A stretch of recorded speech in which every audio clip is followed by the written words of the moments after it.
Vamos lá, gente. Começamos semana passada uma série de palestras a respeito da postura cristã na sociedade. A série se chama Vai que Cola, Só que Não, usando aí duas frases comuns na nossa gíria. Vai que cola é aquela coisa do jeitinho brasileiro, vai que cola, né? Vai que dá certo. Eu não sei se você nunca viu algo parecido com isso, que alguém chega assim, vamos fazer desse jeitinho, vai que dá certo, pelo menos passou. Eu acho que esse é um jeito meio complicado de se viver. Você, às vezes, não está sendo honesto nem com você e nem com as pessoas desse jeitinho. Só que não é uma outra expressão que normalmente vem acompanhada daquele símbolo que, na minha época, de 30 anos atrás, era chamado de jogo da velha. Hoje ficou mais moderno o nome, se chama hashtag. Hashtag só que não, quer dizer, não pode ser bem assim, não pode ser desse jeito. E nós, sem dúvida, estamos vivendo numa sociedade extremamente corrompida. E quando eu falo de corrupção na sociedade, eu não falo só dos nossos políticos, não. Eu estou falando de mim, eu estou falando de você, a nossa natureza, aquilo que nós somos, coisas que fazemos que não agrada as pessoas, coisas que fazemos que não deveriam partir da gente, pelo menos, tá bom? E olhando para esse cenário, eu fiquei me perguntando assim, qual é o meu papel, o seu papel, como discípulo e cristão, num cenário desse? Deus nos convidou a caminhar com eles através de Jesus para que nós fôssemos cristãos nesse cenário. E eu não sei se o quanto essa pergunta, ela conversa contigo, ela dialoga com o seu coração. Eu sou cristão, eu conheço a Cristo, eu me sinto amado por Cristo e eu preciso testemunhar a Cristo. E testemunhar a Cristo, como eu sempre digo, não é me tornar advogado de Cristo. Cristo não quer que você defenda Ele. Cristo quer que você represente Ele. E, num determinado momento da caminhada cristã, Jesus, logo após de ser tentado no deserto, ele começa a convidar homens e mulheres para poderem fazer parte desse grupo de discípulos. Há diversos textos que falam disso. Por exemplo, ele passa do lado de Tiago e João, pescadores, e fala assim, venham, e eles largam as redes de pesca e venham. E ele passa do lado de um cara também chamado Levi, que talvez você conheça na sua Bíblia como Mateus. Todo mundo aqui sabe que tem o Evangelho de Mateus, né? O Evangelho de Mateus todo mundo sabe. Então, esse Mateus é Levi. Levi era cobrador de impostos, era fiscal do imposto de renda no dia de hoje. E fiscal do imposto de renda é algo que incomoda o nosso coração às vezes.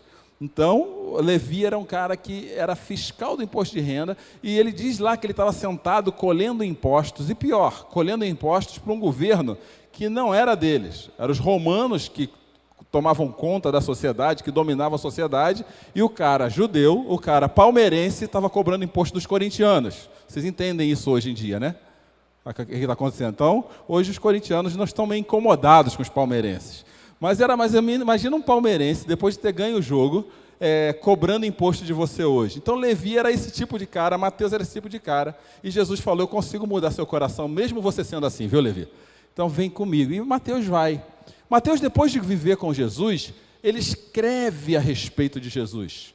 E aí, nisso, surge o Evangelho de Mateus. Quando surge o Evangelho de Mateus, Mateus ele começa a falar de um Jesus que ele começa a caminhar na Galileia e na Palestina no meio de uma sociedade oprimida pela corrupção. Existia a opressão dos romanos, opressão desses caras que viraram a casaca, existia a opressão religiosa, porque a igreja, naquela época, começava a colocar um monte de limites, cargas sobre eles, existia uma opressão social. Eu não sei se você sabe, por exemplo, quem tinha doenças graves não podiam nem entrar na chamada Cidade Santa, que era Jerusalém. Você sabia disso?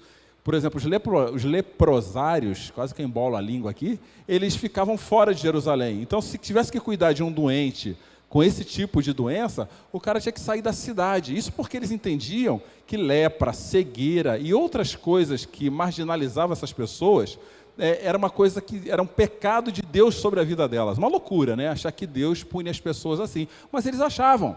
E aí, para você cuidar de uma pessoa dessa, você tinha que ir lá fora da cidade. Outro tipo de pessoas também que não tinham valor nenhum na sociedade, e aí desculpe porque era naquela época, tá? Não tenho nada a ver com isso, leiam a história, eram as mulheres. As mulheres não tinham valor nenhum social, elas só tinham valores sociais enquanto elas estavam casadas com seus maridos, por exemplo. Uma vez que ficasse viúva, ela não tinha nem sustento. E esse pessoal estava nessa situação opressora, diante dessa dificuldade. Mas havia uma expectativa daquele povo, uma expectativa que chegasse alguém que fosse mudar a realidade do povo judeu. Alguém que colocasse ordem na terra prometida. Afinal de contas, aquela era a terra prometida. Ali era o lugar onde as pessoas foram chamadas para viver como povo de Deus. E essa expectativa por um Messias, e a palavra Messias é justamente isso, é alguém escolhido de Deus para resolver de uma vez o problema de toda a história, essa expectativa fez com que se levantassem, na época de Jesus, diversos falsos profetas, pessoas dizendo que era o Messias, que ia ajudar. Parece muito com o que está acontecendo hoje, né? De um mês para cá, começa a aparecer um monte de gente colocando papelzinho no nosso carro, dizendo que vai resolver o nosso problema. E assim era na época de Jesus. Só que Jesus, ele surge nesse contexto, encarna-se na história como sendo Deus. Ele entra na história e ele se apresenta como o Messias.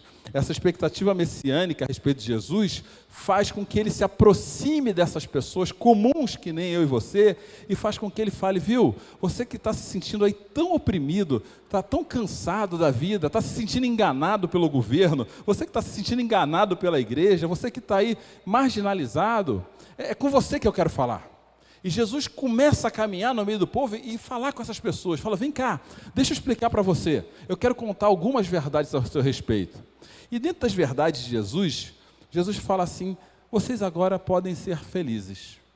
Mesmo chorando, mesmo se achando injustiçados, vocês podem ser felizes. E parece uma coisa sem sentido. Poxa, com tanto problema, como é que eu posso me sentir feliz? Mas Jesus fala, vocês podem se sentir felizes porque eu estou aqui. A sua felicidade precisa começar a sair de toda a pressão, de todo o problema à sua volta, e ela precisa fazer parte da sua vida a partir de mim, isso que diz Jesus. E ele senta num monte com os seus discípulos, com essas pessoas que ele convida, e fala assim, vocês precisam passar a viver essa felicidade. E vivê-la de uma forma, a felicidade de me ter nas suas vidas, tem que viver de uma forma a ponto das pessoas perceberem isso. A ponto das pessoas verem que vocês iluminam a vida delas por serem felizes. Entendam, Jesus não está falando assim, a partir de agora vocês serão ricos, vocês terão um carro novo, vocês não terão a casa do ano. Jesus não está falando disso. A partir de agora vocês vão ter, a sua conta nunca mais vai sair do vermelho, não, ela está sempre no vermelho, né? A sua conta não vai passar do azul da noite para o dia. Jesus não está falando isso. Jesus está falando que apesar disso, por causa dele, nós podemos ser simplesmente felizes. Simples assim como a música que cantamos do Lenine agora há pouco. Mas eu não sei quantos de vocês já tiveram a oportunidade de ler esse texto, Mateus 5-7, Sermão do Monte. E quando eu li esse texto todo, eu tenho lido várias e várias vezes para nossas conversas aqui, eu achei algo muito interessante. Por exemplo, o começo do Sermão do Monte é no capítulo 5 de Mateus, e ele começa a falar dessa felicidade. Mas você se lembra qual é a última parábola de Jesus no final do capítulo 7? Vocês se lembram qual que é? Jesus chega no final do capítulo 7 e fala assim, vocês que ouvem e praticam as minhas palavras são como aqueles que constroem a casa sobre a rocha. Olha só que legal, vocês são felizes por causa de mim, de Jesus. E ele termina dizendo assim, agora você ouça e pratica o que eu tenho a dizer, porque essa é a felicidade, a partir de ouvir e praticar o que eu tenho a dizer, que vai trazer luz para as nações. E aí no meio tem orientações de como ser discípulo de Cristo. Vocês conseguem compreender a lógica? Vocês são felizes porque Jesus ama vocês. Então, vou dar a partir de agora uma série de orientações à sua vida para vocês viverem como pessoas que são felizes, ok? E no final, quando vocês ouvirem essas orientações e praticarem, é como alguém que está edificando a sua casa sobre a rocha. E assim, nós cristãos somos luz do mundo e sal da terra. Isso faz sentido para você? Que a partir do momento que eu conheço uma nova perspectiva da vida, a partir de Jesus, eu consigo ser feliz, só porque eu sei que Deus me ama. Mas Jesus pede da gente também uma mudança de vida. Nós não podemos estar vendidos para a cultura que a gente vive. Infelizmente, quando eu olho para a história de nós, discípulos, e eu olho para a vida de nossos discípulos, dos discípulos de Cristo hoje em dia, eu acabo descobrindo que nós religiosos nos tornamos as pessoas mais intolerantes com as outras. Eu estava conversando semana passada com alguém, não me lembro quem, aí eu falava assim para ela, a culpa das pessoas não gostarem de gente de igreja, sabe de quem é? É nossa.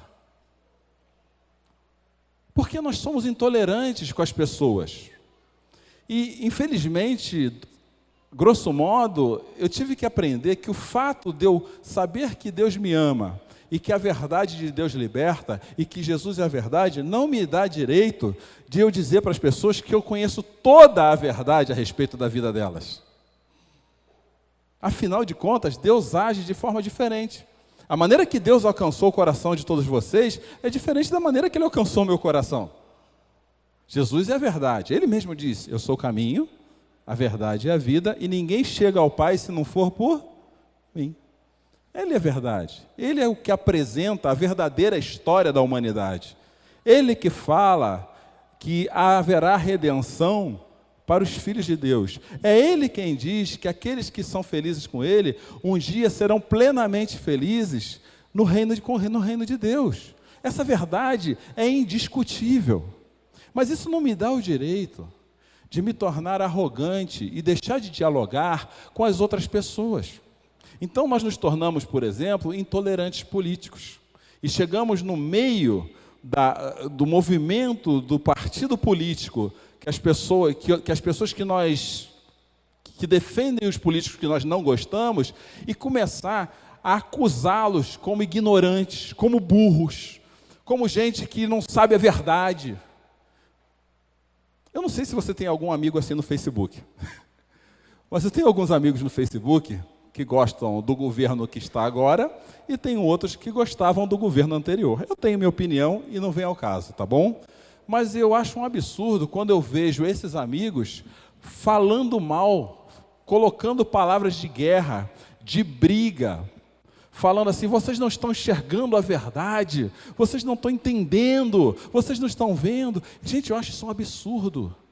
Uma coisa sou eu me posicionar, eu estou indignado com a corrupção que aparece no papel de algumas pessoas, isso é uma coisa, mas eu chamar uma pessoa de ignorante, burra, porque ela não entende política do jeito que eu entendo, isso é uma distância muito grande. E quando se trata de mim ser cristão fazendo isso, fica pior ainda. Nós nos tornamos intolerantes, religiosos. Sim, nós cristãos perdemos a capacidade de diálogo. Tem um programa que, se você não assistiu, assista, está no YouTube, chama Peripatético. Todo mundo sabe o que é peripatético? Peripatético é você ensinar as pessoas caminhando. E esse programa é do Luiz Felipe Pondé. Se bobear, eu já passei uma parte dele aqui. E ele convida pessoas de várias religiões, e o pastor cristão que está no meio desse grupo, lá do esotérico, do budista, do ateu, é o pastor batista chamado Ed Renekiewicz. E Pondé provoca esse encontro de diversas religiões para que haja diálogo. Para que haja diálogo.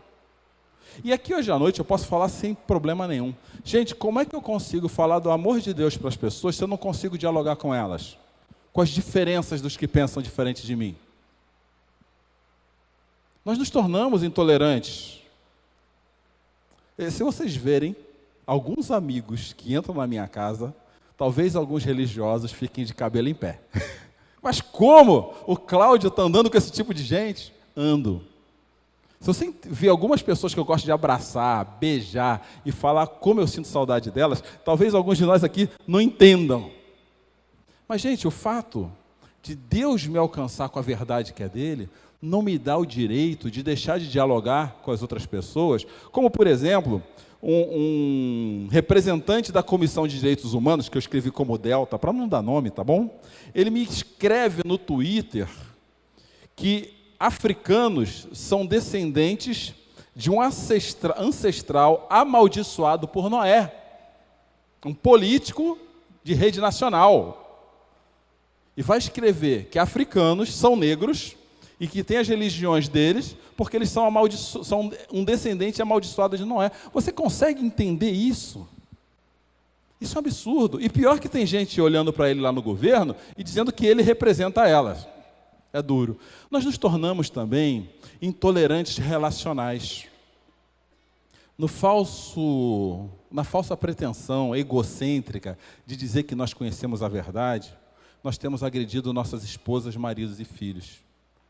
E a Universidade Presbiteriana Mackenzie, uma das universidades mais renomadas do Brasil, só para dar um exemplo a respeito disso, ela fez uma pesquisa sobre a agressão das mulheres na família. Ela fez uma pesquisa junto a várias mulheres, e a intenção dessa pesquisa não era nem falar da intolerância evangélica, mas o resultado da pesquisa diz que eles não esperavam encontrar, mas encontraram o seguinte dado: 40% das mulheres agredidas pelos seus maridos são evangélicas. Você sabia disso?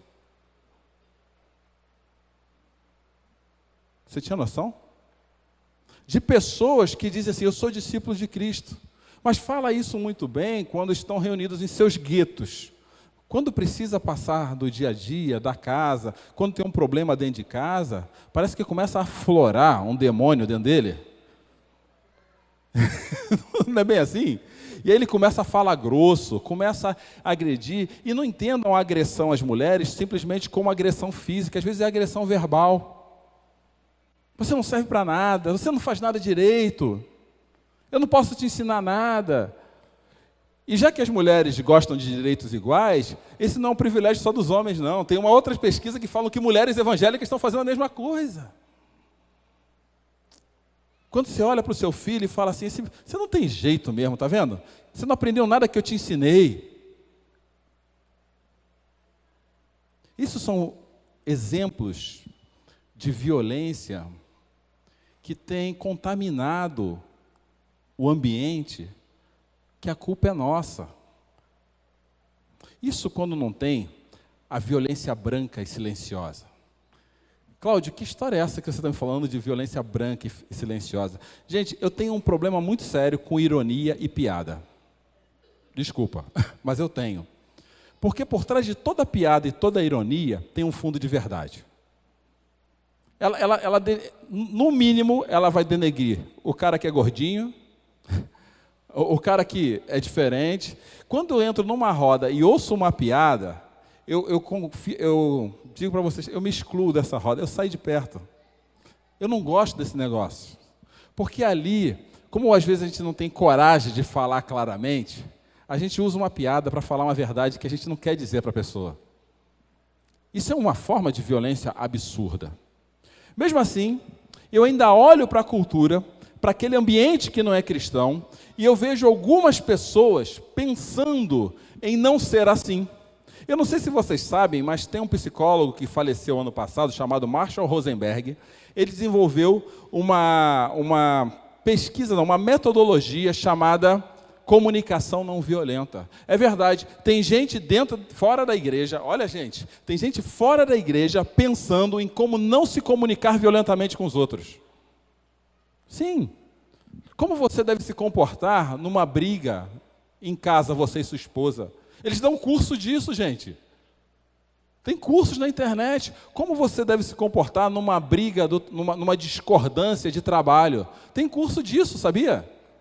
E eu achei um site chamado olugar.org, que eu vou falar a verdade para vocês. Tem muita igreja que eu não tenho nem vontade de entrar, mas nesse site eu tive vontade de fazer parte.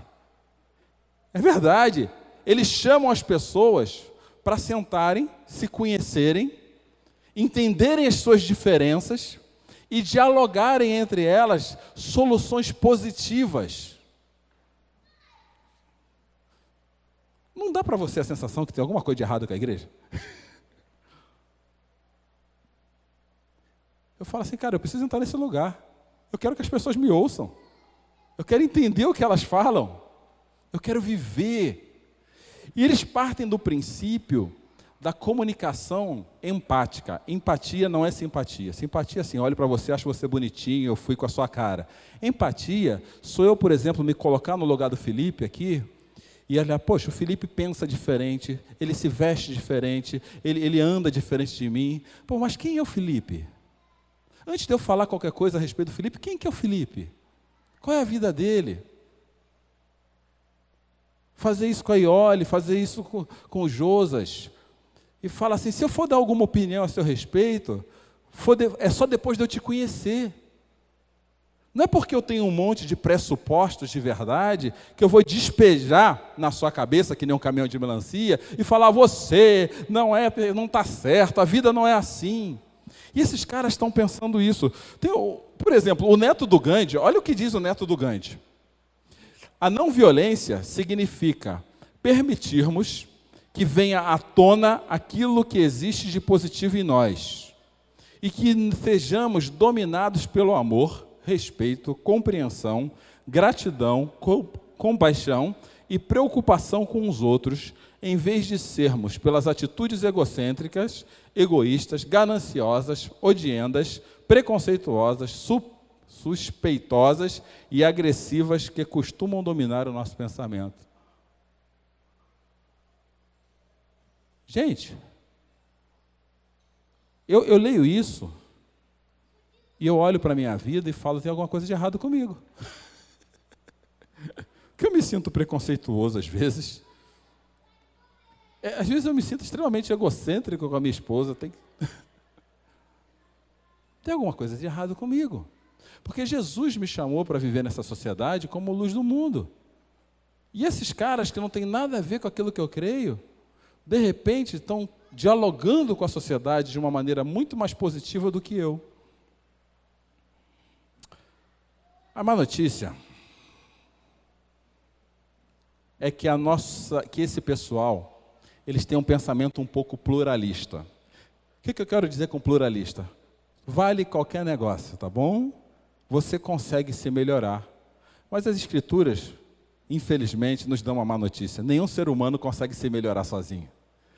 Por isso que o apóstolo Paulo ele vai falar assim, o bem que eu quero, eu não faço.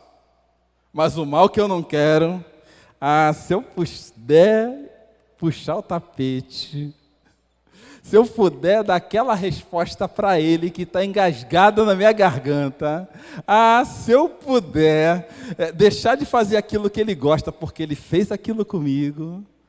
A nossa natureza é assim. Não é simplesmente uma questão de autoconhecimento, porque todo o autoconhecimento que o ser humano pode ter a partir de si mesmo, vai levar ele só para a maldade, infelizmente. Mas Jesus diz que nós devemos ser luz do mundo numa sociedade assim. E eu queria bater um papo com vocês sobre um texto dele. Quando ele junta o pessoal no Sermão do Monte, ele fala num determinado momento, no capítulo 5, versículo 38 a 45, o seguinte: vocês ouviram o que foi dito, olho por olho, dente por dente. Mas eu lhes digo, não resistam ao perverso. Se alguém o ferir na face direita, ofereça-lhe também a outra. E se alguém quiser processá-lo e tirar-lhe a túnica, deixe que leve também a capa. Se alguém o forçar a caminhar com ele 1 milha, vá com ele 2. Dê a quem lhe pede e não volte as costas àquele que deseja pedir-lhe algo emprestado. Vocês ouviram o que foi dito. Ame o seu próximo e odeie o seu inimigo. Mas eu lhe digo, amem os seus inimigos e orem por aqueles que os perseguem, para que vocês venham a ser filhos de seu Pai, que está nos céus. Porque Ele faz raiar o sol sobre maus e bons e derrama a chuva sobre justos e injustos. Essa é a postura que Jesus espera de você e de mim, para que nós sejamos luz do mundo no meio de uma sociedade corrompida. E dessa postura eu posso tirar 3 exemplos. Se você quer iluminar a sociedade, não retribua o mal com o bem. Jesus fala que vocês ouviram o que foi dito, olho por olho e dente por dente. Mas eu lhes digo, não resistam ao perverso, porque se alguém oferir na face direita, ofereçam-lhe também a outra. Jesus fala assim, Esquece essa história de revidar. Se alguém te fizer mal, sabe o que você tem que fazer com ele? Bem. É fácil? E nesse contexto é mais complicado ainda, porque na cultura de Jesus, tomar um tapa no rosto, do lado direito, era um ato de maior desonra que um ser humano podia fazer ao outro. O que Jesus está dizendo para a gente aqui, que se alguém te desonrar profundamente, a sua reação é fazer o bem. Vocês já tiveram alguma discussão em casa? Que a pessoa está gritando com você, e de repente você grita com ela, e entra no calor da discussão, o que acontece no final? Não precisa me dizer. Deixa aí. Mas você já teve alguma discussão na sua casa, em que a pessoa gritou com você, e você falou calmamente com ela? O que aconteceu? Existe um provérbio que diz que a palavra branda espanta o furor. Tratar o mal com o bem não é se tornar capacho do outro, mas é assumir uma postura positiva diante do mal. É o que Jesus espera da gente. Que diante do mal que as pessoas façam, nós sejamos bons para ela. E tem vários textos a respeito disso. Um deles é, por exemplo, a carta que Pedro escreve na 1 Pedro 3, de 9 a 11. Olha o que Pedro diz. Não retribuam o mal com o mal, nem insulto com insulto. Pelo contrário, bendigam. Pois para isso vocês foram chamados, para receberem bênção por herança.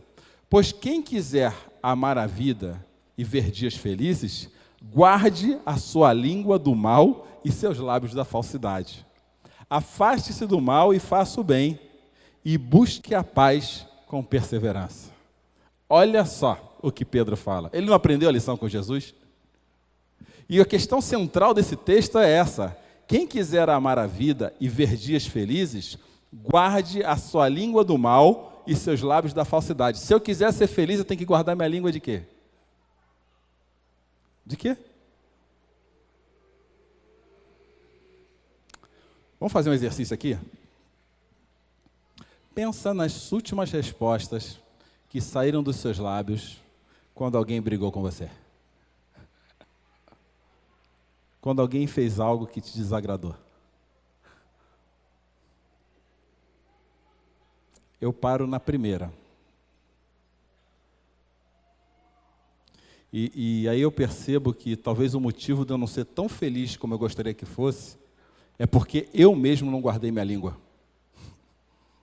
Aí aí Pedro fala mais assim, não retribuam o mal com o mal, nem insulto com... E aí ele piora para a gente, pois para isso vocês foram chamados. Eu acho que Pedro aqui está dizendo, vocês lembram que Jesus falou que vocês têm que ser luz do mundo nessa sociedade? Então, não retribuam o mal com o mal. Não retribua insulto com insulto. Pega isso e leva para o seu trabalho agora. Amanhã, segunda-feira. Leva para a sua casa, com o problema que você tem com seu marido e com a sua esposa. Leva para o problema que você tem com seus filhos.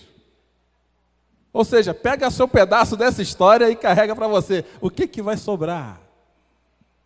E Pedro vai mais adiante. Afaste-se do mal e faça o bem e busque a paz com... O que Pedro está falando é que não é fácil ser assim.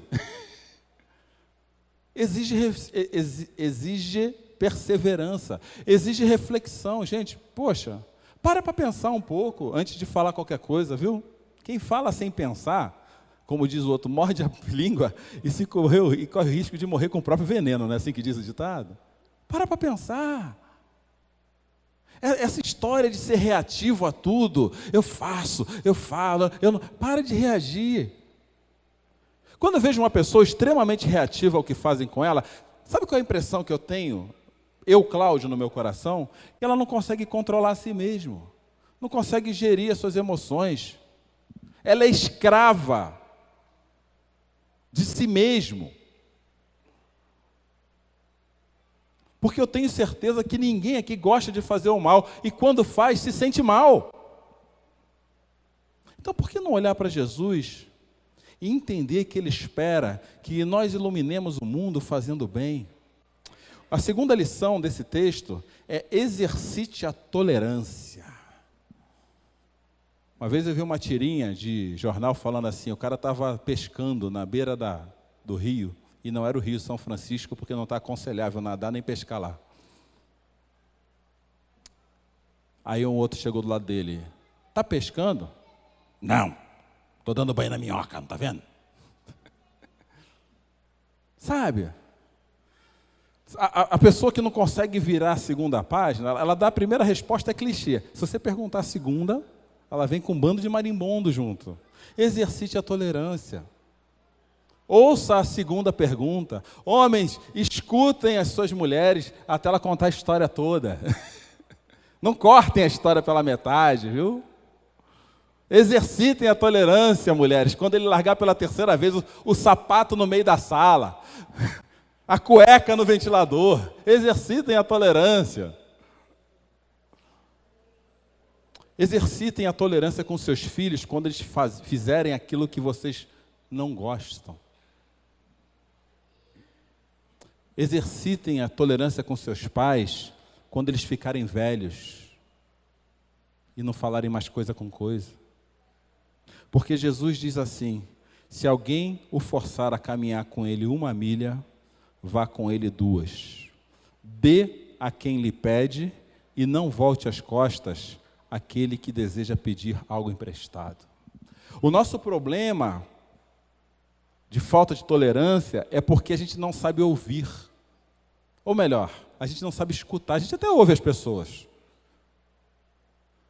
Mas que tal, a partir de amanhã, a gente fazer o seguinte exercício: quando alguém vier falando algo para mim que eu não gosto, em vez de você retrucar, entenda por que ele está falando aquilo. Veja o ser humano que está por trás da reclamação. Se o seu marido chegou do trabalho e despejou marimbondo em casa, antes de você retrucar, se ele despejou o caminhão de melancia na sua cabeça, antes de você retrucar, enxergue o ser humano por trás da reclamação. O que aconteceu na vida dele que ele chegou assim em casa? Se a sua esposa estiver mal-humorada e não for TPM, que para isso não tem jeito, entenda o que está por trás das reclamações dela. É por isso que o apóstolo Paulo, ele chega para Timóteo e fala assim: meus amados irmãos, tenham isto em mente, sejam todos prontos para ouvir, tardios para falar e tardios para... Pois a ira do homem não produz justiça de Deus. E a gente está irado por tudo, a vida corre com a gente acha que tem que dar resposta curta para tudo, acha que as pessoas têm que nos entender na primeira resposta. Para um pouco com isso, pelo amor de Deus. A gente não fala bem porque não escuta bem. E a gente não escuta bem porque nós nos tornamos intolerantes. Mas Jesus quer que nós sejamos luz do mundo. Pessoas que ouvem e escutam. Em terceiro e último lugar, trate bem quem te faz mal. Eita, aí o bicho pega, não? Trate bem quem te faz mal. Olha o que diz o texto: vocês ouviram o que foi dito: ame o seu próximo e odeie o seu inimigo. Mas eu lhes digo: amem seus inimigos e orem por aqueles que o perseguem, para que vocês venham a ser filhos de seu Pai, que estás nos céus. Porque Ele faz raiar o sol sobre maus e bons, e derruba a chuva sobre justos e injustos. Sabe o que Deus está falando aqui? Não tem condições para mais pessoas. Quem consegue amar quem faz mal, levanta a mão.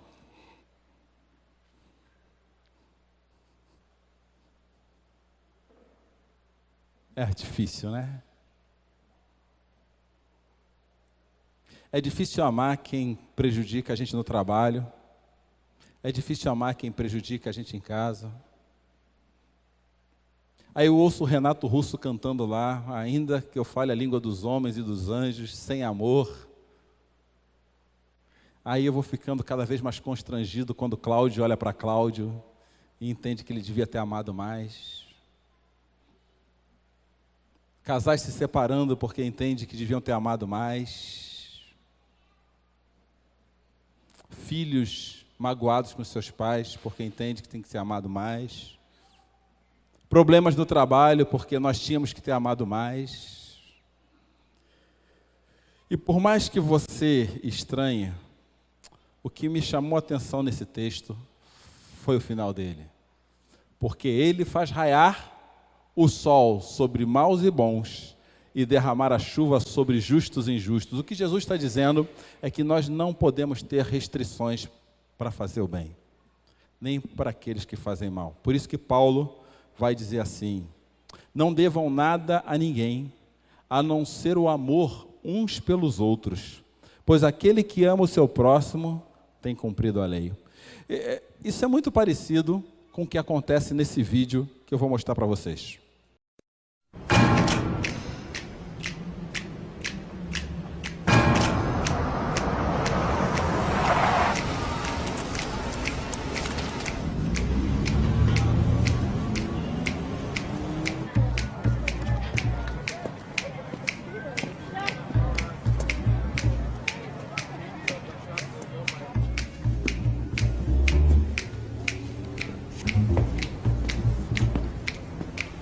I'm here to get validated. You are awesome. Excuse me? You have an amazing face. You've got powerful features, man. Anyone ever tell you that? No. Then listen. You look a little down. And it may seem like sometimes people don't understand you. But someday, man, someday, people are gonna see you for what you really are. You really think so? Absolutely. You are great. Need a validation, please? You are great, ma'am. You have amazing cheekbones. Really? Sir, yes. We have a situation. Where? Oh my gosh. 6 months old. What the hell's going on? You've been through it. You know. You've had so much life experience that other people don't appreciate, but you know. Plus you do. They're not patronizing the shops. They're just coming to see him. Oh, sir, you're in great shape. You work out? Not for long. I do, actually, a bit. Yeah, thanks. Young man, we are running a business here, not a social club. That is a fantastic suit. It really flatters you. You think so? You guys work so hard. You are the backbone that keeps this place running. But I always felt like no one really appreciated us. Yeah, I mean, our jobs are so stressful, and it seems like most of the times people just don't see it. No, what you do is so important. You know, I bet the boss would love to meet you. You are great. You provide hundreds of jobs, sustaining hundreds of families. That's huge. That's so good to hear. Most times I feel like people don't recognize that. I'm just the big bad man on the hill. Not at all. You give. You know, I know some people who'd probably like to meet you.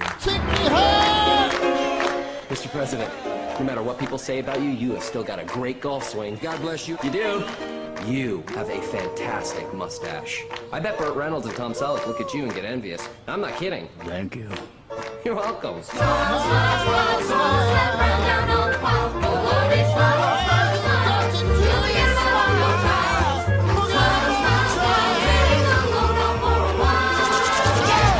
Hugh Newman, a man who is changing the world with free parking and free compliments. New leaf. A very big new leaf.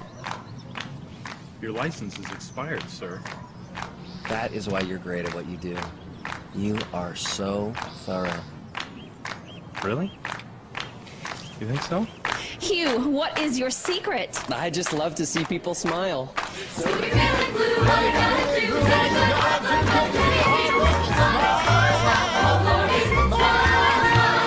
Agora, imagina se cada um de nós, sendo discípulo de Cristo, vivendo como verdadeiros discípulos daqueles que são felizes porque se sentem amados, tivesse esse impacto na vida das pessoas. Porque eu creio que é algo muito parecido com isso, que Jesus espera de você e de mim, sendo discípulos dele numa sociedade corrompida como essa. Talvez o recado seja um pouquinho diferente do daquele homem. Você é grande, você é demais. E é por isso que Jesus te ama. E é por isso que eu estou aqui, para dizer que Jesus te ama. Vamos começar a semana repensando os nossos relacionamentos? A nossa segunda-feira é diferente. Pensando como amanhã a gente já pode ser um discípulo de Cristo, com menos ódio, numa sociedade que está vivendo o ódio e o rancor de uma forma tão intolerante. E ser luz do mundo na vida das pessoas. Vamos fazer isso essa semana? Sai daqui com esse propósito. Eu convido você a abaixar sua cabeça nesse instante.